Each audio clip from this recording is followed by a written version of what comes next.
और ये बार बार कहना संवैधानिक संस्थाओं पे सवाल, संवैधानिक संस्थाओं पे। अरे भाई, अगर संवैधानिक संस्थाओं पे सवाल नहीं उठा सकते हैं तो सैकड़ों केस जो इलेक्शन कमीशन के खिलाफ कोर्ट में चल रहे हैं सब बंद कर देने चाहिए। और जो आपका सवाल है अंजना जी, मोदी जी का मुकाबला तो हम बहुत अच्छी तरह कर सकते हैं, ज्ञानेश कुमार का मुकाबला हम नहीं कर सकते क्योंकि वो रेफरी है। हम खिलाड़ी को हरा सकते हैं, रेफरी को नहीं हरा सकते। जबरदस्त। पश्चिम बंगाल में भारतीय जनता पार्टी और टीएमसी के बीच में 32 लाख वोटों का अंतर रहा है। 27 लाख वोटर को वोट नहीं डालने दिया गया, जो कि वोटर लिस्ट में जिनके नाम थे उन्हें डाउटफुल वोटर कह के उन्हें वोट नहीं डालने। जब अंपायर ही मैनेज हो और अंपायर ही उनके पक्ष में हो तो फिर स्वाभाविक है सत्ता उनको मिल रही है।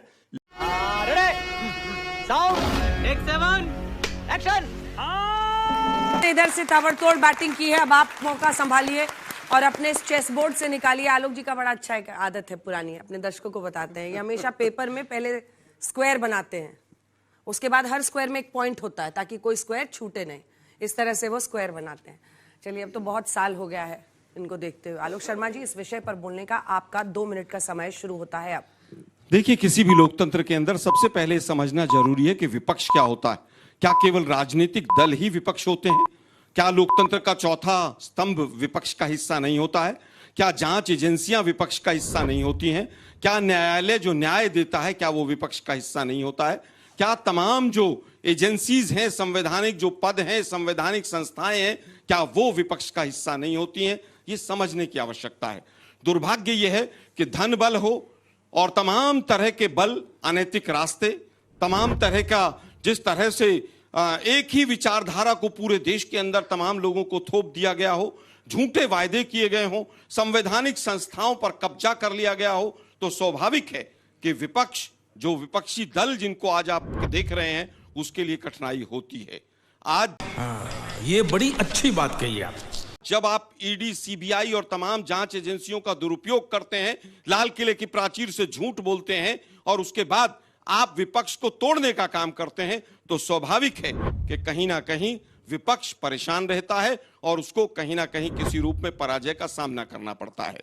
आज तक ये नहीं बताया गया कि कितने अच्छे दिन आए हैं, लेकिन सरकार जब जगह बन जाती है, झूठे वायदे होते हैं एक राज्य से दूसरे राज्य में, दूसरे राज्य से तीसरे राज्य में, लेकिन वास्तव में जो चीज होनी चाहिए वो नहीं होती है।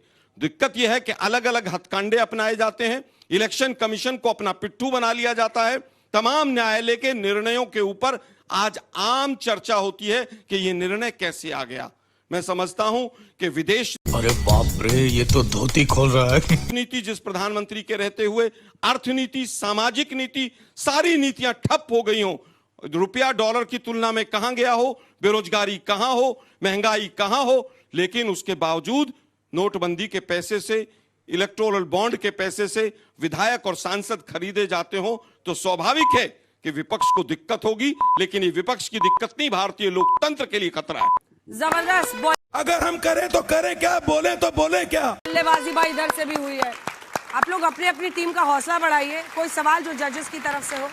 प्रेम जी से एक सवाल है। जी प्रेम जी, प्रधानमंत्री नरेंद्र मोदी जी का नारा है सबका साथ, सबका विकास, सबका विश्वास। जी कल मैं देख रहा था शुभेंदु अधिकारी जी एक सभा में बोल रहे थे अपने कार्यकर्ताओं के बीच में, वो कह रहे थे सबका साथ सबका विकास छोड़िए, अब तो जो हमारे साथ है उसके साथ है। तो ये क्या प्रधानमंत्री जी का नारा पश्चिम बंगाल में बदल जाएगा? नहीं, बिल्कुल नहीं। पश्चिम बंगाल सारे हमारे साथ ही है ना, कौन हमारे खिलाफ है? पूरा देश हमारे साथ है। क्या बोला तूने?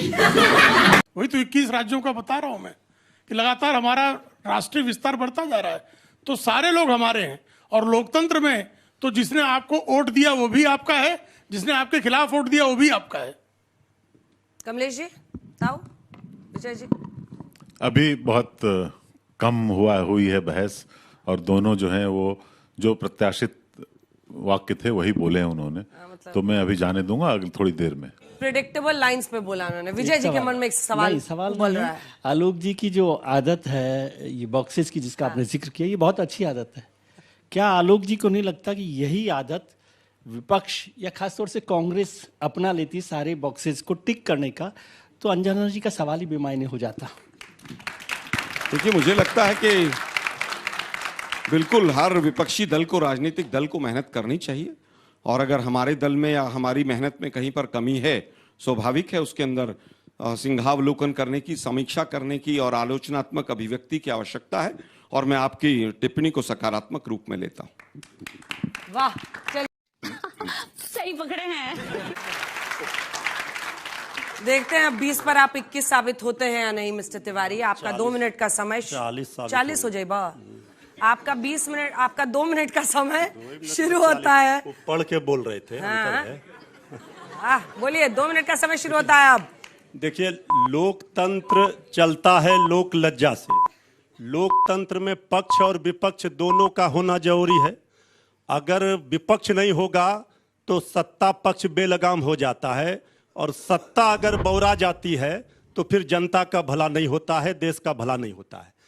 हम आज ठीक है उनको सत्ता मिल रही है, लेकिन सत्ता किस तरह मिल रही है, जनता के मन में ये सवाल है। जनता दुखी है, नौजवान, किसान, मजदूर, गरीब सब परेशान है, लेकिन सत्ता उन्हें हासिल हो रही है। जब अंपायर ही मैनेज हो और अंपायर ही उनके पक्ष में हो तो फिर स्वाभाविक है सत्ता उनको मिल रही है।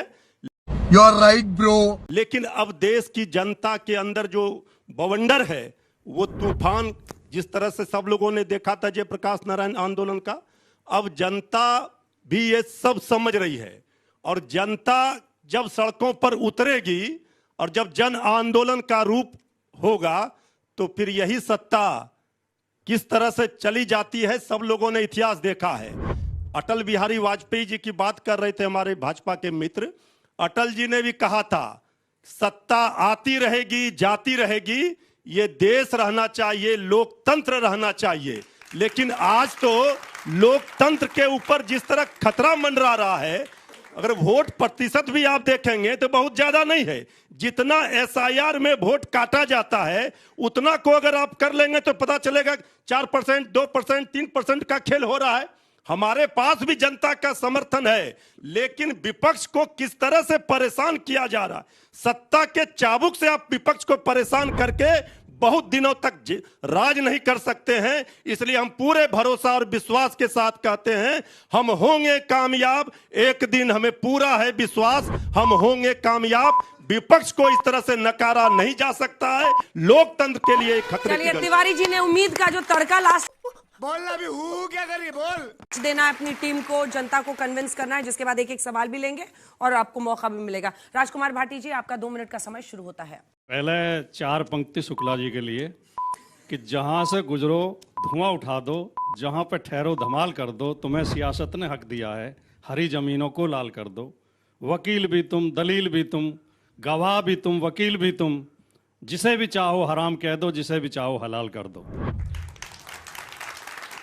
पश्चिम बंगाल में भारतीय जनता पार्टी और टीएमसी के बीच में 32 लाख वोटों का अंतर रहा है। 27 लाख वोटर को वोट नहीं डालने दिया गया, जो कि वोटर लिस्ट में जिनके नाम थे उन्हें डाउटफुल वोटर कह के उन्हें वोट नहीं डालने दिया गया। और 5 lakh vote final voter list आने के बाद जोड़ दिए गए, जिनका किसी को पता ही नहीं है कि कैसे जोड़े गए, किस प्रक्रिया से जोड़े गए। तो 32 लाख वोटों की धांधली हुई और 32 लाख वोट से ही पार्टी जीती है। यह संयोग है या प्रयोग है? पश्चिम बंगाल में यही नहीं, अभी और सुनिए। जब ये पश्चिम बंगाल के मुद्दे को लेकर, एसआईआर को लेकर सुप्रीम कोर्ट में बहस हुई तो जज ने यह कहा था कि अगर किसी सीट पे कटे हुए वोटों के बराबर अंतर से या उससे कम अंतर से हार जीत हुई तो हम पुनर्विचार करेंगे।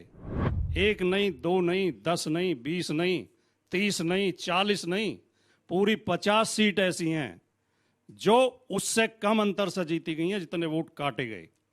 तो क्या सुप्रीम कोर्ट इन पर पुनर्विचार करेगा? और अगर ईमानदारी से पुनर्विचार हुआ तो यह सरकार अवैध है। शुक्ला जी ने कहा, अटल बिहारी वाजपेयी जी को कोट किया, उनकी आधी बात तो आपको याद रह गई कि उन्होंने एक दिन कहा था पूरे भारत में बीजेपी जीतेगी, लेकिन उनकी आधी बात आप भूल गए। उन्होंने ये भी कहा था कि अनैतिकता और बेशर्मी से प्राप्त की हुई सत्ता को मैं चिमटे से भी छूना नहीं चाहूंगा। और वो तो चिमटे से भी नहीं छू रहे थे, आप तो होठों से छू रहे हो उस सत्ता को। जो आपका सवाल है अंजना जी, मोदी जी का मुकाबला तो हम बहुत अच्छे तरह कर सकते हैं, ज्ञानेश कुमार का मुकाबला हम नहीं कर सकते क्योंकि वो रेफरी है। हम खिलाड़ी को हरा सकते हैं, रेफरी को नहीं हरा सकते। जबरदस्त। बाय क्लोजिंग मतलब जो विपक्ष की लाइन है उस लाइन पे अगर आप बोले तो बहुत अच्छा बोला। एक सवाल मेरे मन में है, उसके बाद में 2 सवाल वहां से भी लूंगी कि क्या विपक्ष उन 50 सीटों की बात जिसका आपने मेंशन किया इसने नहीं उठा रहा है, क्योंकि 20 सीटें जिसमें मैक्सिमम डिलीशन किया गया, एक बार फिर से सुनिए मेरा सवाल, 20 सीटें जिसमें मैक्सिमम डिलीशन है उसमें 13 सीटें तो टीएमसी जीत गई है, 1 सीट कांग्रेस पार्टी जीत गई है और 6 सीटें सिर्फ बीजेपी जीती है। तो अब विपक्ष को तो लड़ाई अंत तक लड़नी होगी ना, उस मामले को ले जाना होगा ना आगे। 20 सीटें जहां मैक्सिमम डिलीशन है वहां 14 सीट तो वहां पर टीएमसी और कांग्रेस जीती है। इसका जवाब दूं? बिल्कुल। फेंको फेंको अपनी पूरी शक्ति के साथ फेंको। टीएमसी के पक्ष में की गई धांधली क्या धांधली नहीं है? आपको ये सवाल उठाना नहीं चाहिए कौन जीता कौन हारा। सवाल यह है कि धांधली हुई या नहीं हुई, गलत तरीके से वोट काटे गए कि नहीं काटे गए, गलत तरीके से वोट जोड़े गए कि नहीं जोड़े गए। सवाल तो यह है। कोर्ट में जाना होगा ना उसके लिए, कोर्ट में विपक्ष को लगातार लड़ाई लड़नी होगी की दिशा चेंज ना की जाए। चलिए एक एक सवाल दोनों तरफ से लेंगे, आइए जल्दी आइए। मैम मेरा सवाल ये है, विपक्ष हमेशा इलेक्शन कमीशन को दोष देता है। आप इलेक्शन कमीशन ने ये कहा है कि आप लीगल तरीके से आइए, हमारे से लड़िए, बहस कीजिए और हमें नोटिस दीजिए बकायदा। लेकिन आप लोग में विपक्ष में कोई जाना नहीं चाहता आप लीगल नोटिस ले, क्योंकि उन्हें पता है अगर गलत साबित हो गए तो सर पार्टी से तो जाओगे, ऊपर से आपका जो बदनामी की वो अलग ही होगी। वो लीगल तरीके से आप लड़ो। आप हमेशा थोप देते हो जनता के ऊपर इलेक्शन कमीशन चोर है, इलेक्शन में वोट चोरी करा रहा है, एसआईआर नहीं होना चाहिए था। 2003 में भी हुआ एसआईआर, उसके बाद अब हुआ है, उसके बावजूद आप ऐसा कैसे बोल सकते हो कि इलेक्शन कमीशन गलत करा रहा है? हर जगह आपकी सरकार बन रही है। जी आधी मिनट दे दें, 10 सेकंड। सफेद तेरा तो गेम बजाना पड़ेगा। वाले हिस्से से कोई मेरा सवाल प्रेम शुक्ला सर से है। बोल रहे थे कि हर जगह मोदी जीतते रहेंगे। अभी तमिलनाडु का चुनाव हुआ, वहाँ पे विपक्ष भी खत्म, सत्ता पक्ष भी खत्म, वहाँ नई पार्टी नई नवेली पार्टी थी, उनकी सरकार बन गई, वहाँ मोदी जी का कमल नहीं खिला। बिहार में अगर आप लोगों 10,000 रुपये नहीं बांटे होते तो वहाँ जनसुराज की सरकार बन गई होती। तो फिर जनसुराज की सरकार बन गई होती। अब आप नंबर 2 की पार्टी ने की नहीं बनी। 25 और 26 में हिला दी। तो उसी तरह पश्चिम बंगाल में जो अब तक नहीं हुआ, ना कांग्रेस ने करा, ना लेफ्ट पार्टीज ने करा, ना ममता जी ने करा, मोदी जी के नेतृत्व में पश्चिम बंगाल में करके दिखाएंगे आने वाले समय में। चलिए ठीक है, अब आप जवाब दीजिए। देश की इकोनॉमी तो 5वें नंबर से 6ठे नंबर करवाली बेइज्जती पर चली गई है, ध्यान रखें। लेकिन भाई ने एक सवाल उठाया था कि आप क्यों नहीं जाते, कोर्ट क्यों नहीं जाते। हम चुनाव आयोग भी गए हैं, हम कोर्ट भी गए हैं, सुप्रीम कोर्ट में लंबी बहस हुई है। लेकिन अगर आप कानून के, संविधान के और चुनाव आचार संहिता के थोड़े बहुत जानकार हैं तो केवल 3 सवालों के जवाब अपने मन से पूछें। क्या चुनाव के समय एसआईआर कराना ठीक है? क्या शांत समय में जब चुनाव दूर हो तब एसआईआर नहीं कराना चाहिए था? क्या जो डाउटफुल वोटर कह के 32 लाख लोगों को वंचित किया गया, क्या वो ठीक है? क्या चुनाव आयोग के भेजे हुए पर्यवेक्षक विपक्ष के प्रत्याशी के घर पे जाके धमका रहे थे, वीडियो मौजूद हैं? क्या ये पर्यवेक्षक का काम है? क्या जिस तरह वहां टीएमसी के कार्यालयों पे तोड़फोड़ की जा रही है, आग लगाई जा रही है, मारा पीटा जा रहा है और वहां सांप्रदायिक बयान दिए जा रहे हैं, जो संभावित मुख्यमंत्री है खुलेआम हिंदू मुसलमान कर रहा है, क्या ये भारत के संविधान का खुला उल्लंघन नहीं है? क्या हम इस देश को लोकतांत्रिक रास्ते से हटा के तानाशाही के रास्ते पे ले जाना चाहते हैं? ठीक है, इन सवालों के जवाब दूंगा। बहुत बहुत धन्यवाद। बेशर्मो शर्म करो शर्म। लिए वहाँ देखिए उसमें बहुत इनसे शुरू का आप शुरू करना चाहते हैं? मैं कर देता हूं। ठीक है, 1 मिनट का रिबटल राउंड शुरू हो रहा है जिसमें आलोक शर्मा जी आपका समय शुरू होता है। बहुत गहराई से समझने की चीजें हैं। जहां पर 2% वोट है, केरल हो चाहे तमिलनाडु हो, वहां पर इलेक्शन कमीशन भी धांधली से बीजेपी को नहीं जिता सकता है। इसलिए वहां पर रोटी दूसरी तरह से पलटी जाती है। और ये बार बार कहना संवैधानिक संस्थाओं पे सवाल, संवैधानिक संस्थाओं पे, अरे भाई अगर संवैधानिक संस्थाओं पे सवाल नहीं उठा सकते हैं तो सैकड़ों केस जो इलेक्शन कमीशन के खिलाफ कोर्ट में चल रहे हैं सब बंद कर देने चाहिए। और अगर सुप्रीम कोर्ट पे से आप सवाल नहीं कर सकते हैं, सुप्रीम कोर्ट और हमारा संविधान तो स्वयं कहता है कि आप अपने फैसले को बदल सकते हैं। सुप्रीम कोर्ट स्वयं अपने फैसले बदलता है, सुप्रीम कोर्ट है ही इसलिए। और बार बार ये कहना कि वहां तो इलेक्शन कमीशन, केरल में तो वही था, 10 घर थे एक गली में, 2 घर में चोरी नहीं हुई, 8 में चोरी हुई, सारे चोरों को बरी कर दो, क्योंकि उन 2 में तो हुई नहीं। दुर्भाग्य यह है कि लॉजिकली आपको सोचना होगा कि भारतीय लोकतंत्र को कैसे बचाना है। अलायंस बनाने की बात अभी वरिष्ठ महोदय ने कही, अलायंस बनाए जाते हैं, ईडी सीबीआई भेजकर थोक के भाव सांसद अपनी पार्टी में सबमिट कर लिए जाते हैं। समय समाप्त। बात तो सही है। अपने कुल की मर्यादा, देश की मर्यादा का हनन करने वाले द्रोही।